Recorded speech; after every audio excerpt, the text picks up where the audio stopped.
In this review of legal descriptions, we will demonstrate how a surveyor will move around a lot, identify the 3 types of legal descriptions, demonstrate how to convert square footage to acres, and define the words check, township, section, benchmark, datum, and spot survey. We will also introduce basic area math calculations by working questions for you. Just relax, listen, and learn. To create a simple legal description, imagine you are a surveyor standing in front of this property. Your job is to describe the boundary lines. Where are you going to start? Surveyors call the starting point a point of beginning, or POB. Next, how are you going to move around the lot? Do you want to move around the lot in a clockwise or counterclockwise direction? There is no rule regarding the direction a surveyor must take when moving around the lot. However, once the movement is decided, it must be used consistently in the subdivision. Let's move around this lot in a clockwise direction. Standing at the point of beginning, moving around the lot in a clockwise direction, are you facing north, south, east, or west? To keep this simple, let's say you're facing north. The next step would be to measure the distance from the point of beginning to the next monument. A monument is a natural or artificial marker that identifies the intersection of imaginary boundary lines. Examples of monuments are benchmarks, iron spikes, wooden stakes, and fences. The measurement from the point of beginning to Monument 1 is 100 feet. So that legal description would read, starting at the point of beginning and moving due north for 100 feet. Monument 2 is due east for 150 feet. The next description is a bit more complicated, so please listen carefully. To measure angles, a surveyor will use a compass which is divided into 4 equal quadrants, and then the specific degrees are measured. In our diagram, draw an imaginary straight line from the monument to the bottom boundary line. When this angle is measured, the description would read south 30 degrees east.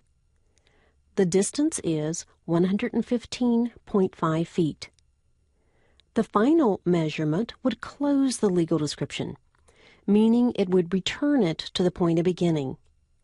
This description would read, traveling due west for 207.7 feet to the point of beginning. Please note, this is a very simple example showing how a surveyor would move around the lot.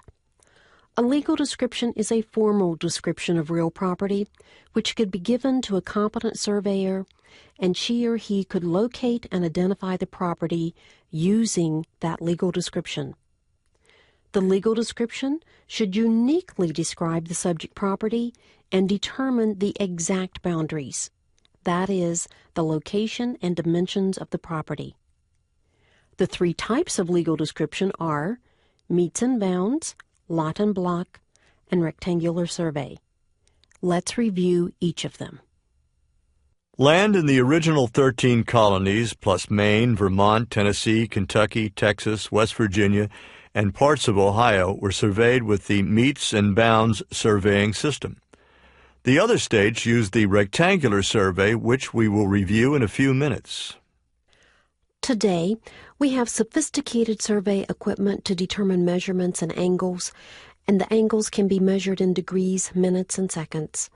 In the pioneer days, a legal description could read, starting at the forks of the road and meandering north along the creek bed for 13 chains to the tall oak tree. Follow the fence line east for 20 chains to the big boulder, then south for 13 chains to the walnut tree, then west along the road for approximately 20 chains to the point of beginning, and it contains 26 acres, more or less. For your information, a chain is 66 feet. Meets means to measure distance, while bounds indicate direction. A meets and bounds is also known as a boundary survey. The meets and bounds survey is characterized by degrees, or if the surveyor is really specific, the description can include degrees, minutes, and seconds. A legal description reading south 45 degrees east for 150 feet would be a meets and bounds survey. In 1785, the federal government began using the rectangular survey system to identify government land. Their goal was to create a system that would measure the land in a uniform fashion. The rectangular, or government survey, is based on two sets of intersecting lines known as principal meridian lines, which run north and south, and base lines, which run east and west. Principal meridian and base lines are based on longitude and latitude. Longitude and latitude are coordination points which describe any location on the Earth. If a captain of the ship or a pilot want to specify their position, these are the coordinates they would use. This concludes this section. Please close this page to continue with the review of the government survey.